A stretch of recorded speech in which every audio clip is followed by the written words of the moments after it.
செல்லப்பிராணிகள் வளர்ப்பை முறைப்படுத்த மாநகராட்சி மாமன்ற கூட்டத்தில் முடிவெடுக்கப்பட்டுள்ளது. இதற்காக உரிமம் பெறுவதையும் மைக்ரோசிப் பொருத்துதலையும் கட்டாயமாக்க தீர்மானம் நிறைவேற்றியுள்ளனர்.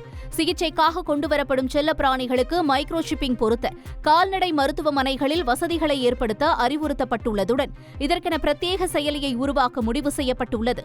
தடுப்பூசி செலுத்தப்படுவது, கைவிடப்படும் செல்லப்பிராணிகள் உள்ளிட்டவற்றை கண்டறிய இந்த மைக்ரோசிப் உதவும் என தெரிவிக்கப்பட்டுள்ளது.